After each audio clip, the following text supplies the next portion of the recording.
咁啊有觀眾就話想翻嚟試下喎，咁當時咧就咁巧佢裝修中，而家咧就裝修完啦。不過咧唔知點解好似冇裝修過咁啊。不過其實我覺得咁應該係好嘅。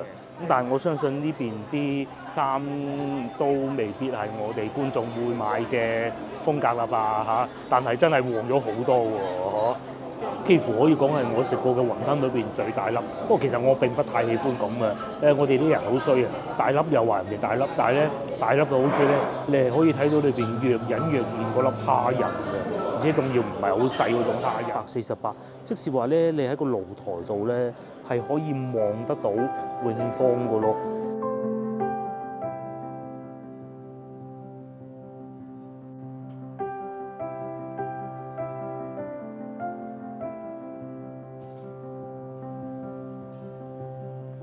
各位觀眾大家好，我而家所在位置人民路啊，而家晏晝4點20分，咁咧今日過嚟呢邊咧係有幾件事情嘅。第一個天氣咁舒服，我啊打算去上下九嗰度食雲吞麵，應該係叫歐城記啊，喺個 food court 裏邊嗰啲咧，咁啊想去好耐，我今日終於盛氣啊，好似有啲嘢未做咁啊，今日去一次。咁然之後咧就點解我先過嚟人民路咧？就係我夫人啊，琴日唔記得咗買白蘿蔔，咁啊今日咧佢就委託我安排我過去買條白蘿蔔，就係咁簡單嘅啫。輕輕行市場，行完之後就過去上下九食雲吞麵，食完雲吞麵之後天色變暗啦，就去永慶坊。邊就係長壽東路，我會喺前面往右轉去長壽東路市場嘅。咁啊，之前亦都講過啦，呢度咧就眼鏡批發嘅核心地段。咁啊，亦都有觀眾問過嘅，究竟呢度啲眼鏡掂唔掂㗎？咁我可以同大家保證，全國各地好多咧都係喺度做廠家嘅啫。咁佢有批發嘅嗰啲鏡框嘅批發咧。又或者咧，有啲咧係可以同你驗光，驗完光咧，你喺佢度配鏡片又得啦。你攞住個度數過隔離配鏡片亦得。觀眾又會話：喂，大佬掂唔掂㗎？即係會唔會好山寨嘅？我可以同你講，好多鋪頭仔咧都係咁樣做㗎咋。你估佢真係有自己嘅工廠嘅？因為做眼鏡片咧係需要有好多鏡片㗎。佢公司細啲咧都唔掂嘅，要靠呢啲批發商佢先至維持得到一間鋪頭嘅啫。好啦，咁我哋繼續往前行，前邊就係我哋要去嘅市場啦。咁都係西關風格㗎啦嚇，大家睇見啦。道路又會塞車啦，咁有啲小食店已經開門㗎咯喎。對面咧又見到有好多眼鏡批發嘅鋪頭啦。有啲係大，有啲係細嘅。呢啲咧喺我心目中已經算中型啦。佢又唔係佢有批發零售都有，譬如好似面前呢個咁啦，大家睇下1.0專業驗光配鏡加工，係咪？旗下鏡片品牌咁啊，佢又寫咗好多。因為嗰啲牌子咧，鏡片嘅牌子咧，其實都係可以買得到嘅。咁佢買咗貨翻嚟喎，然之後咁有器材咪可以加工到咯，賺好多錢嘅做眼鏡。廢話少講，我哋快啲去市場啦！我以前都有好長一段時間會過嚟呢度配鏡片㗎。咁而家少咗，因為即係而家咧年紀大啲鏡片冇咁容易爛啦，都係用到花晒啦先至嚟呢度配嘅。咁啊，以前嚟配咧，讀書嗰陣啊，成日會打爛同埋成日會冇錢㗎嘛。嗰陣就係呢度配咧，好抵玩嘅。咁你淨係同佢講個度數咁就得㗎啦，佢就會同你度咗個銅距，咁啊，然之後去做個鏡片一裝落去，咁就得㗎啦。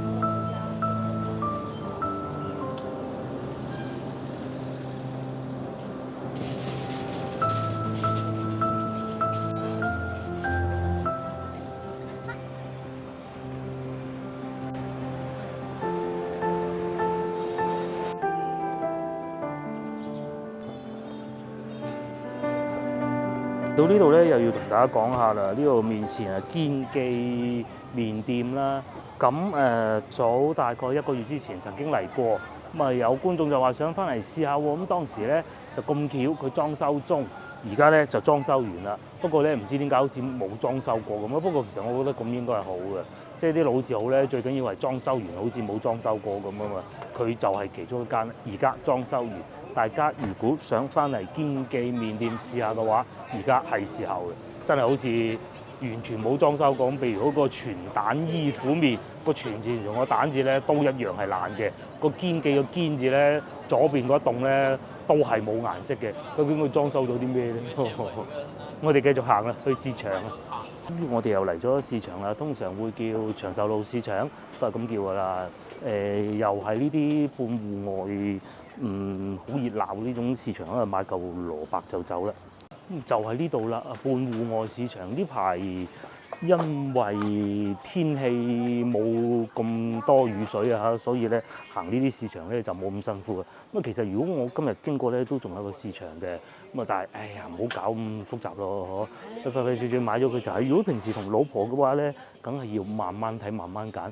至於我咧，佢唔好賣3蚊半就得㗎啦，譬如好似前面呢度咁啦，等我睇下幾錢先，都冇寫價錢㗎噃，冇寫價錢唔買啦嚇，行下先。唔賣啦啊！嗰度有白蘿蔔，都係呢一種咧，全部擺到滿嘅市場最得我中意啦。咁啊呢度又係，但係睇唔見有蘿蔔喎，同埋都係冇明碼實價嘅。有蘿蔔啊，係呢種細嘅，呢種滿肥嘅。見到啦，1蚊半一斤，3蚊3。續往北行翻出去就係啦。呢個市場同老婆嚟過嘅，咁咧有個小問題咧，就係佢哋好多蔬菜都係冇明碼實價嘅。咁但係最好嘅地方咧就係夠墟冚夠熱鬧。譬如好似而家4點半，按道理應該係一個不是賣菜最熱鬧嘅時候啊嚇，都係唔會有寫住，但係一樣係有咁多人嘅。咁啊大多數都係啲老街坊啦，佢哋買慣買熟。好似同呢啲菜販買咗幾年啦，咁啊所以就冇所謂。至於我哋呢啲咧唔係經常嚟買嘅人咧，咁就不必啦嚇。譬如話黃牛肉55蚊，因為我哋咧成日揸車出去外邊買，就好少會嚟呢度買蔬菜以外的東西嘅。因為呢度生意都係唔錯嘅，都係服務翻附近啲老街坊。因為你話要講到附近有咩大市場啊，我真係冇乜印象，我都去過不少啦嚇。有得咁大，又有水果啦，又有河鮮啦、海鮮啦，又有呢啲雞蛋咧，其實並不太多㗎。咁啊，食過新鮮啦嚇。如果去到週末嘅話，可能好似我哋咁出去坐個地鐵去西朗買啊，其實好多人都係會咁做。呢度賣水果。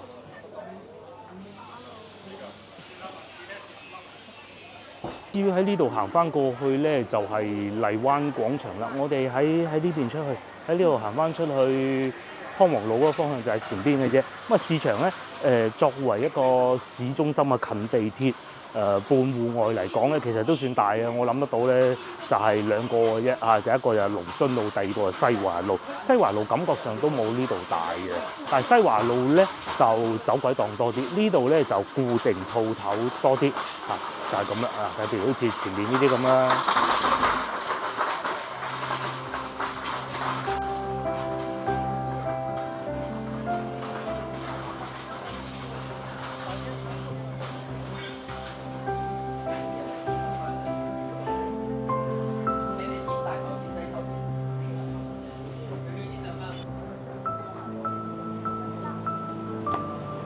終於嚟到呢個地方啊！荔灣廣場門口又係附近一個最熱鬧嘅地方啦。咁啊，隔離呢度係地鐵站口嚟嘅華林寺地鐵站。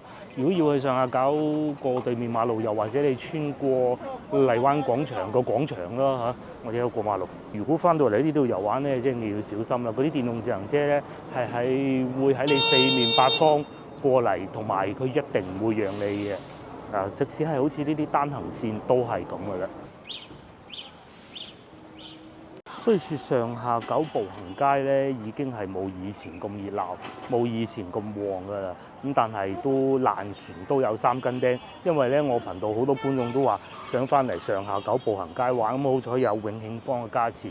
究竟點樣去上下九步行街？其中有一個辦法就係對面睇唔睇到啊？華林寺地鐵站 D 出口，咁啊出嚟你冇必要過馬路啦嚇，喺對面一路行過去，咁行到呢個位置就已經係上下九，喺前面往右轉咧就可以去得到第十甫路噶啦，咁往左轉咧就翻去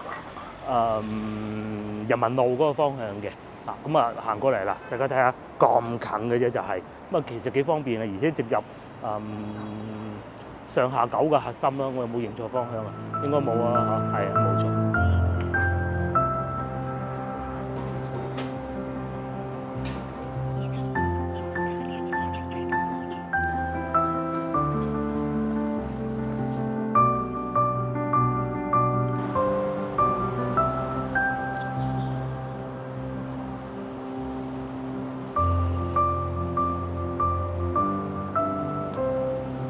終於咧，我哋又嚟到上下九步行街的其中一部分啦。但係咧，因為呢度啊做緊工程啊嚇，咁所以咧呢啲圍蔽咧會令到你好難行啦，就跟住呢啲長行啦。咁呢個工程好似持續到年底嘅，即係農曆新年之前就應該都會搞好㗎啦。咁要咁樣轉翻過嚟，幾煩㗎。之前咧，我個頻道經常嚟上下九嘅三大地點之一啊。都係講下美食推薦啦嚇，都係要講呢，因為我係一個美食頻道。譬如好似面前呢啲咁咧，以前就好火爆，大家而家千祈唔好揀。不過仲有譬如好似面前呢啲鋪頭咧，將以前上下九步行街咧，都有好多賣衫嘅鋪頭好平㗎嘛，咁啊即係吸晒啲人氣過嚟呢度嘅，咁但係我相信呢邊啲衫都未必係我哋觀眾會買嘅風格啦吧嚇，但係真係旺咗好多喎，即係上下九嘅魅力咧都係不減㗎，呢個叫東急新天地啊，咁啊好多有啲自媒體唔熟廣州，啱啱落火車站出嚟嗰啲咧，又話上下九沒落如何，係嘅。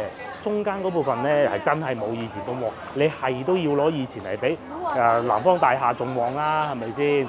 嗰啲 CBD 商業區係會轉移噶嘛？嗱，大家睇下係咪？我都大出所望啊，即係覺得好意外，點解會咁多人啊？而家又唔係咩旅遊旺季，廣交會又過咗啦，一樣係咁多人。咁至於你話貨物嘅品質有平有貴先至係健康㗎。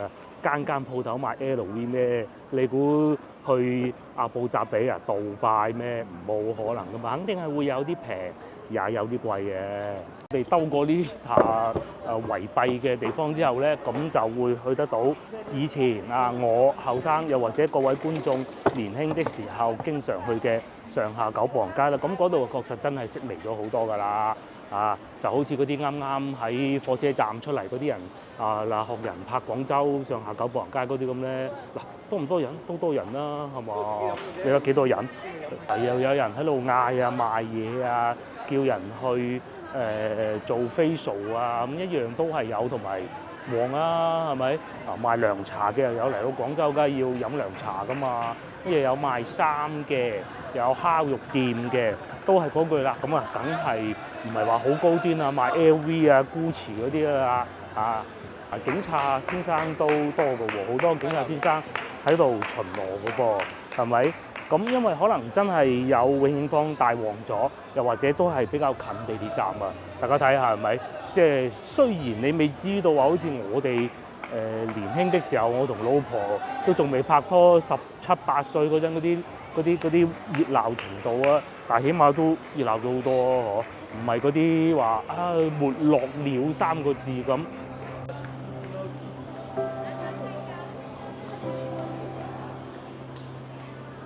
而且咧眼見好多人啊，唔係真係嚟行喎，真買嘅喎，即係平咁佢就買㗎啦嘛，係咪先？20蚊有乜所謂啫？而且仲有個事情咧，就係而家都係換季嘅時候啊，咁都真係要買啲衫，29蚊一件啫，咁後邊嗰啲貴啲啊，49蚊件。而且啲體育用品牌子佢願意裝修講明啫咩啫？佢對呢度係有信心，佢先裝修，佢要換過佢㗎嘛，係咪？咁我要食嘢嘅地方就喺前邊嘅，應該係西關名食家，我唔係好記得個名咧。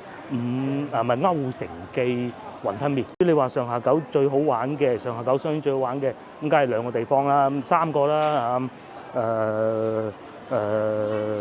恆寶華庭啦，近地鐵站啊嘛，但係又多餐廳坐得舒服。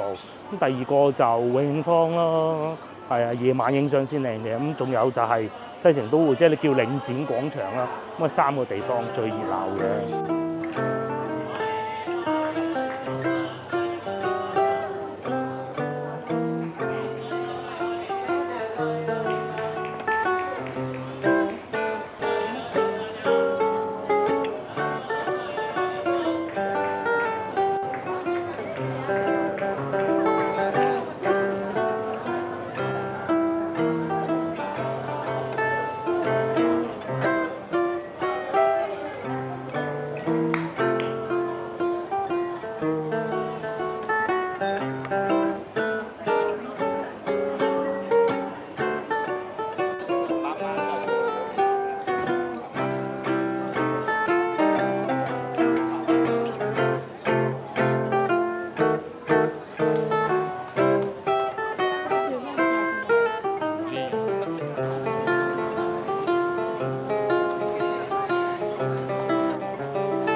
我哋要食嘢地方就越嚟越近啦，而家差唔多5點，當下午茶又好咩都好。咁佢嗰度咧雲吞麵啦，同埋雙皮奶都係唔錯嘅，就喺前少少過咗平安大戲院嗰度就到㗎啦。觀眾翻到嚟啊，想試下啲小食，咁你話陶道居蓮香樓好唔好？咁啊廣州酒家裝修中啊，好唔好？咁啊固之然係好，但係有時候想試下啲小食個雲吞麵咁，你上去蓮香樓或者陶道居食雲吞麵，尤其陶道居啊，價格肯定係冇啲小食店咁經濟實惠㗎嘛。咁你梗係想試多幾款嘅，咁啊可以試下，而且咧蓮香樓攞位都不容易的。大家知唔知道早幾日我咪同老婆去到南海食雪糕嘅？我講嗰啲好多碎冰，但係好平嗰個雪糕店咧嚇，唔知大家知唔知啊？據聞咧喺香港都開咗分店，唔知咩樣嘅咧，多唔多人去嘅咧？有冇香港觀眾話到俾我聽咧？呢張咧係我當時編輯緊影片嘅時候咧影低嘅相啊！呢個大數據真係恐怖。當時我左邊呢個就係我嘅電腦啦嚇，喺度做緊節目。右邊咧咁就睇下社交媒體啦，梗係一刷係幾乎一模一樣，而且咁喎右邊人哋社交媒體講嘅咧，同呢個雪糕係毫無關係嘅 topic 嚟嘅。至於我咧，我喺條影片度咧亦都冇講過呢個牌子嘅，仲有唔同嘅電腦啊，幾恐怖啊！嗰啲社交媒體大數據。要食嘢嘅咧就喺呢度啦，就喺平安大戲院行前少少嘅啫。咁佢係 food court 嚟咁樣嘅，又嗱歐城記麵食啦，五站記粥品啦，幾好。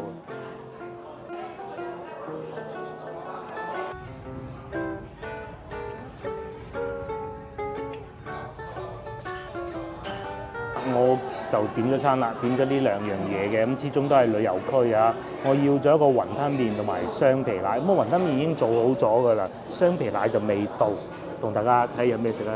正如好似入嚟之前所講咧，咁佢哋呢度好似 food court 咁嘅形式嘅，嗱有歐城記麵食啦，即係歐城記咯喎，咁又有五站記啦，咁啊主要係呢兩家嘅，咁啊仲有南信牛奶甜品啦，咁啊呢三家係呢三家，咁啊歐城記係食麵啦，咁有好多選擇嘅，旅遊區睇下最貴，譬如話潮汕牛丸河粉啦，26蚊最貴，我講緊嘅係，又或者我點嘅鮮蝦淨雲吞或者淨雲吞麵啦，23，咁啊水餃都係有的，燜牛腩淨牛腩都係32蚊嘅喎，其實又唔算好貴。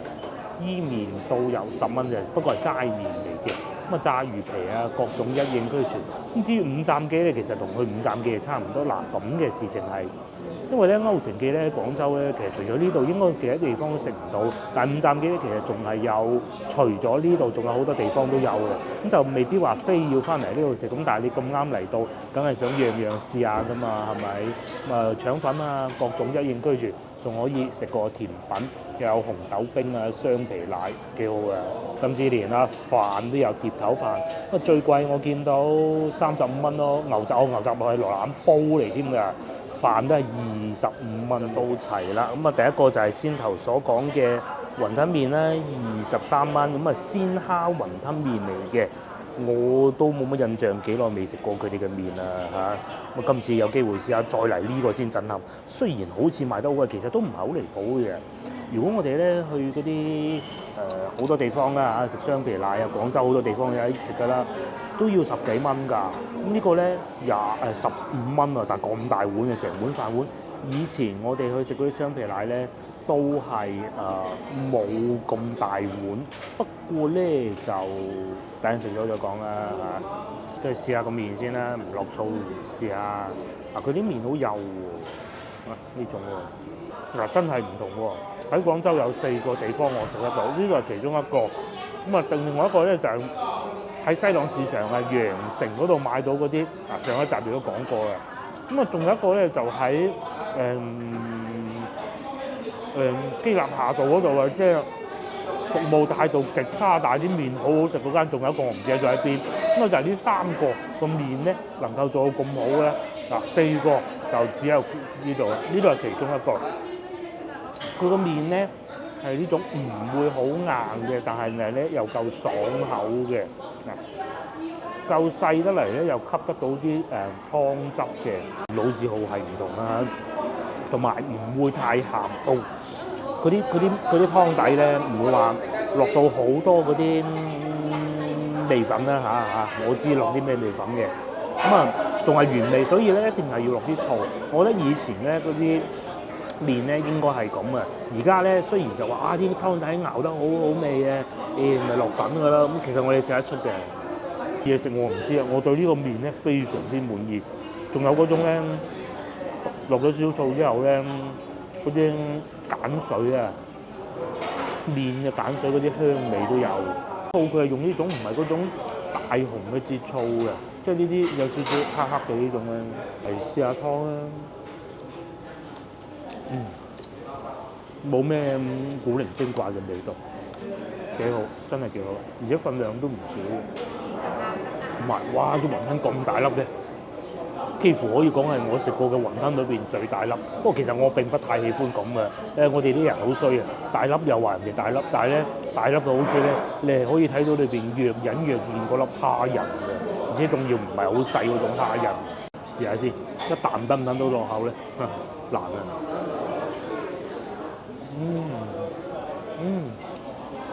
都幾好嗱，就係冇話所謂嘅傳統嗰種咁細粒嗰種感覺，咁大粒有大粒好啊，值回票價啊！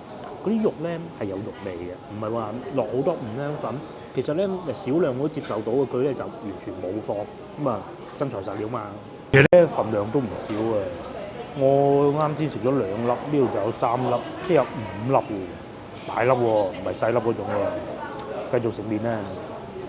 接落嚟咧就到雙皮奶啦，咁我同老婆已經食過一次㗎啦，咁上次係有啲小問題嘅，唔知今次有冇變化啦。不過咧點講都好起碼份量係喺度嘅。首先咧我係要凍嘅，佢係唔熱唔係凍，咁都冇所謂嘅。其實按道理呢啲應該又要食熱先啱嘅。咁第二，我同老婆上次嚟食咧，佢係純粹係燉奶，就唔係有層奶皮嗰種，唔係話喺上邊會黐住嘴嗰種今次都係會有，上次都係一樣嘅。講清楚先，好處係佢份量真係夠大，比我哋要食過嘅雙皮奶咧都要大碗嘅。但係呢個小問題咧，其實佢就並不是咁睇你點樣選擇啦咁但係奶味各種該有嘅都係有，同埋嗰種水牛奶嗰種甘甘甜甜，甜得嚟又好似唔係好甜嗰種感覺咧，佢都係有嘅。同埋咧，我喺度偷聽到個老細講，佢話今日唔知點解生意咁好，好耐未試過，疫情前試過一次，我都覺得好奇怪。我嚟到上下九嘅時候都見到點解而家咁多人，又唔係咩傳統意義上嘅旅遊大旺季放假放完假啦，咩假都冇放啦，點解會咁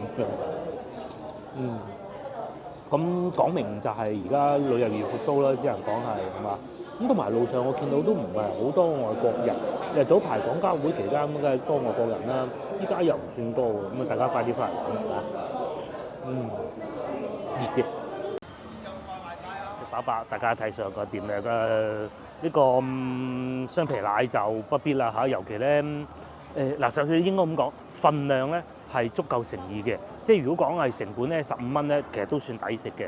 咁但係如果你哋翻到嚟，你唔似我係本地人，你嘅胃容量肯定係冇咁多。我聽日我覺得唔啱，我聽日再嚟過啫嘛。你哋係唔得噶嘛。咁所以咧，如果可以揀起得嚟到呢度食個雲吞麵啊，如果你係幾個朋友一齊嘅咧，就食個粥。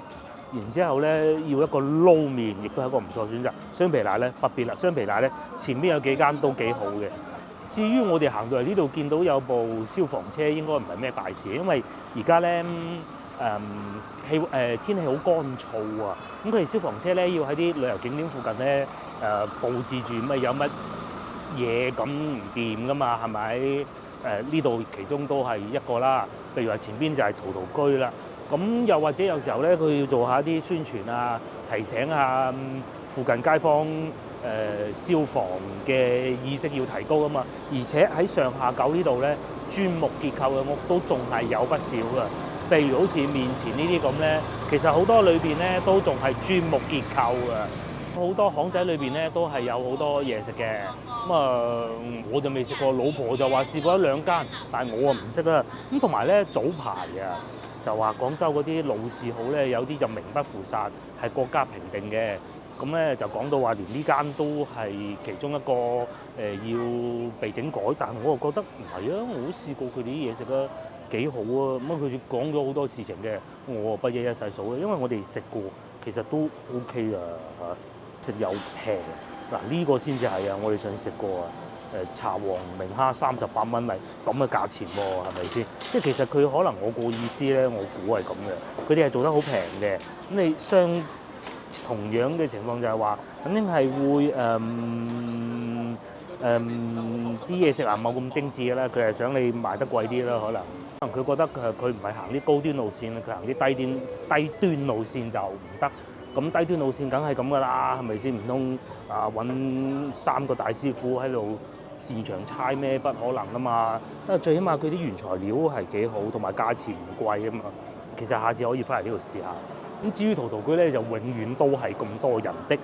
再嚟如果你想食雙皮奶啊，同樣都係南信牛奶甜品專家，其實就係先頭嗰個啫嘛。如果大家唔怕等位嘅話，移步少少過嚟呢度食雙皮奶，應該係會好過先頭嗰度嘅。但係咧呢度攞位咧就麻煩啲啦嚇，就冇先頭坐得咁疏落咯。但係就光猛啲再。咁如果就係我作為拍攝咧，其實呢邊好睇啲嘅。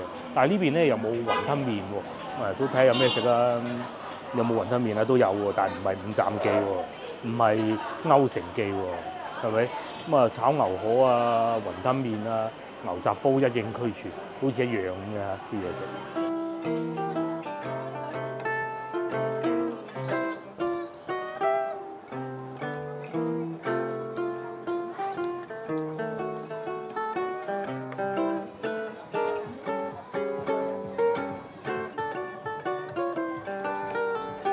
鏡頭都睇到啦，我都成日嚟上下九，唔講農曆新年嗰啲啊嚇，算多人喎今日，仲要咁喎，今日星期1嚟嘅喎，而且咧嗰啲鋪頭咧係有人買嘢嘅喎，佢唔係話行過就算嘅喎，咁點解會咁嘅咧嚇？即係真係旺翻好多嘅喎，即係除咗農曆新年嗰陣之外咧，而家都算多人。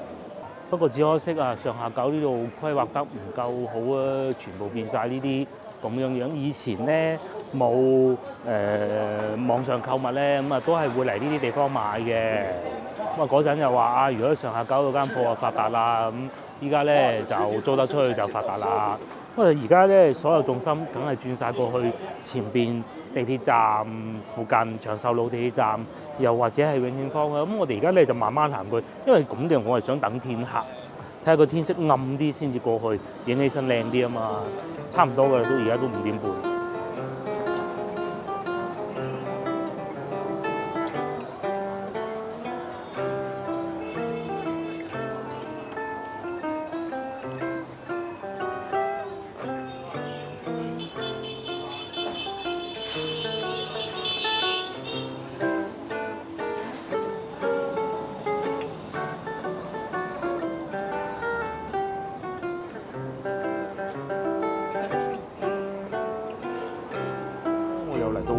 慶坊，我原先諗住影個日落嘅，但唔知點解前邊咧有一堆人喺度圍住，聽住一啲好似汽車引擎嘅聲咁喎，究竟係玩緊咩咧？過去睇下咪知啦。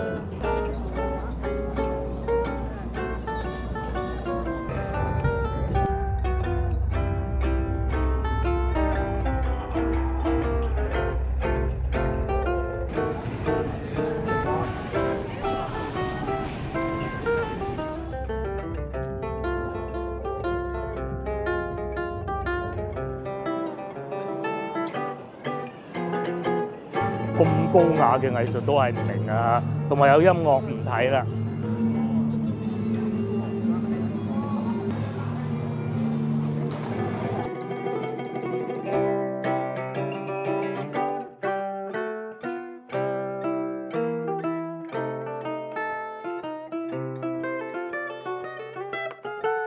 等到天色暗暗地啦，咁啊燈咧亦都開齊咯喎，咁啊係靚嘅永慶坊，咁啊但係咧同外邊上下九比起身，今日好似少啲人。今日咁多人咧，唔知有冇個原因，就係因為車展啊，係啊，廣州搞緊車展喎。咁啊啲車展嗰啲客商咧係唔會嚟永慶坊嘅。究竟係咪咁咧？係咪我所講嘅車展客商唔會嚟永慶坊咧？咁睇下咪知咯，係嘛？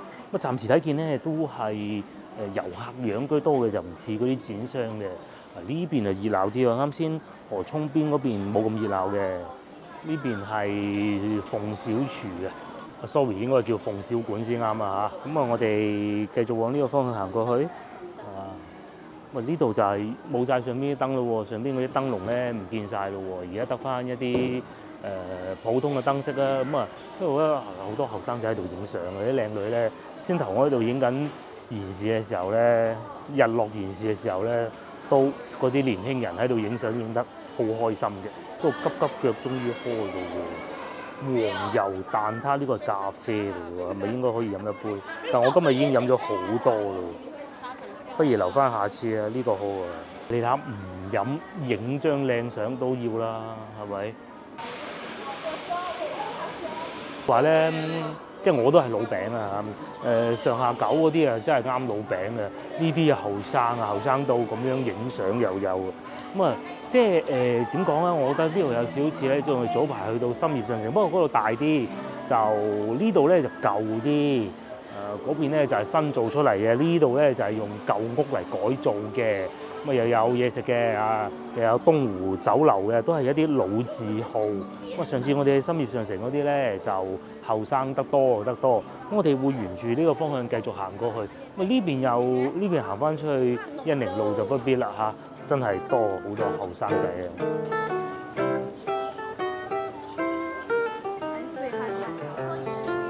跟住咧，好似我哋啲年紀嘅叔叔阿姨咧，就中意嚟東湖酒家嘅啊，都有後生嘅喎。咁啊，隔離就係我成日推薦大家嚟嘗試一住嘅尖雲酒店啊！呢度係好近永慶坊，到夜晚黑係咁嘅喎，又幾靚喎。因為你一望出嚟呢度咧，就已經係永慶坊啊，唔需要再又話交通線路啊，如何啊咁嘅啦嘛，係咪？咁喺呢度，咦，仲未着燈添，嗰個橋。要着埋橋，就着埋燈呢條橋咧就仲靚。至於下邊呢度，年輕人就是喜歡拍照的。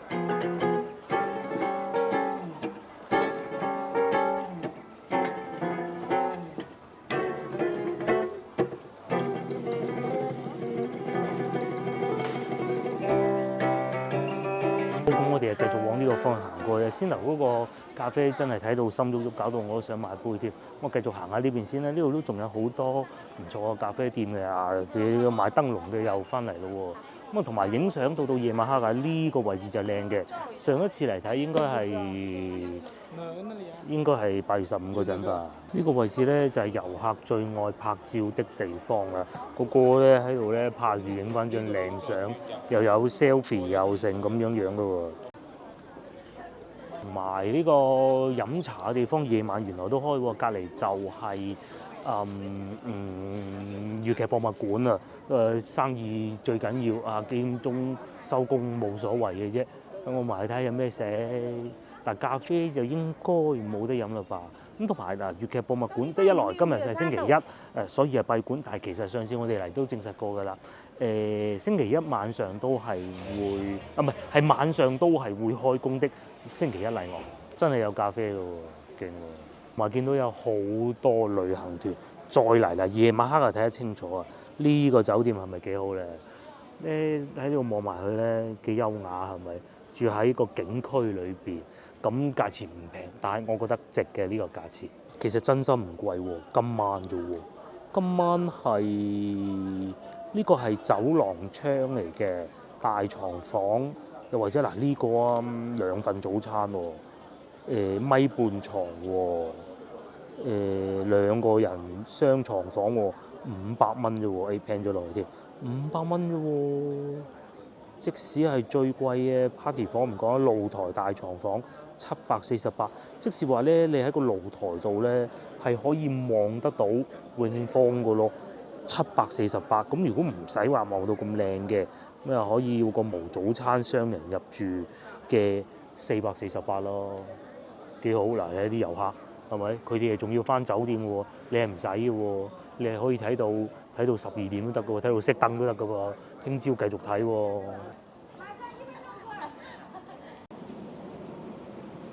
你係沿住呢條路繼續行啊！其實今晚咧嚟呢度拍攝第一個啊，睇下夜景係點樣，我都想知道我部攝影機仲得唔得嘅嗱？係咪有嘢食嘅噃？到夜晚黑，朝頭早又有茶飲喎。不過咧，如果翻到嚟永慶坊飲茶，我覺得都係揀翻東湖會好啲嘅。呢啲咧就遊客感覺多啲咯。但係朝頭早我睇得唔清楚，你係可以望住個瀑布咁嚟食。不過咧有個事情我會同大家講啊。先頭咧我拍緊延時嗰陣咧，哇！俾蚊咬到啊！咦，嚇死人啊！好多蚊。咁我都唔算一個惹蚊嘅人嚟㗎啦。大家要小心。不過如果餐廳可能好啲，佢會有放啲蚊香咯。我哋咪食過雙皮奶嘅，咁如果大家對雙皮奶好熱衷嘅話咧，可以選擇下呢個都得嘅。仁信老鋪咁啊，好過先頭好多。好老實講，我食過咁多間咧，啱先嗰間都算係差之中，都算係有佢份㗎啦。不過就考慮埋咁嘅價錢，咁嘅份量就算㗎啦。呢度仁信老鋪。到另外一個影相打卡嘅地方啊，其實咁嘅永慶坊呢度咧，我覺得佢飲嘢嘅地方近呢邊係會少啲嘅，反而去翻先頭麥當勞即係有人表演嗰度咧係會多啲咖啡店坐喺度。但係如果你講到餐廳咧，就真係同深業上比係唔係一個體量。呢度啲餐廳通常都係肯德基啊、麥當勞都好似冇啊，或者幾間雲吞麵鋪咁。但係如果你識食嘅咧，就行翻出去外邊恩寧路就多選擇啦。咁如果講到影相呢度又靚喎嚇，睇下上邊嗰啲燈，先頭嗰度嗰啲燈係拆晒嘅，呢邊又有翻啲燈，同埋可以買下啲小首飾啦。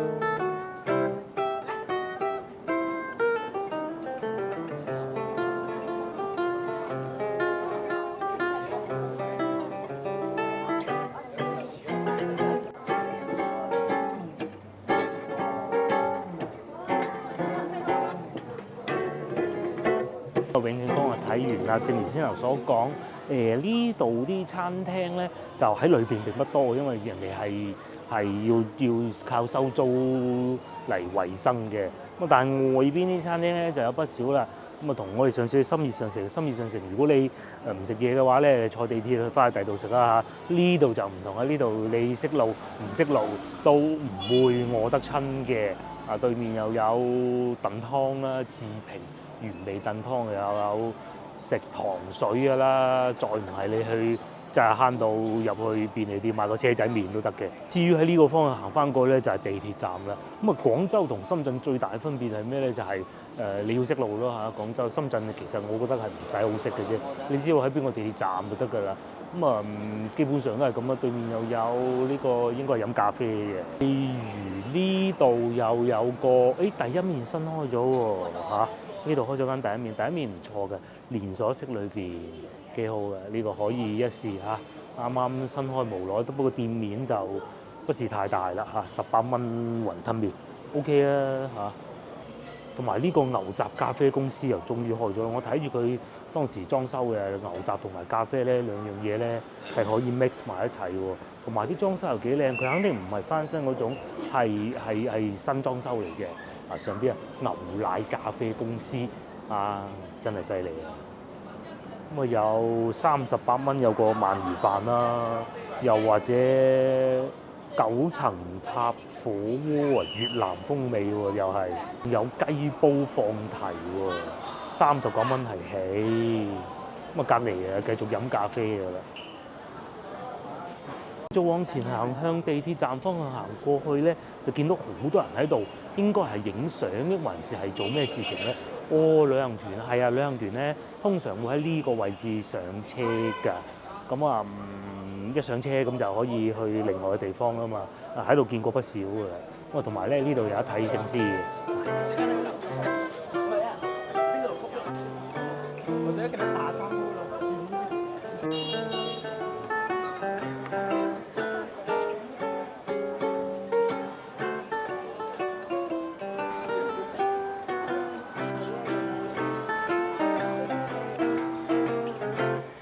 好啦，永慶坊之旅到呢度結束啦。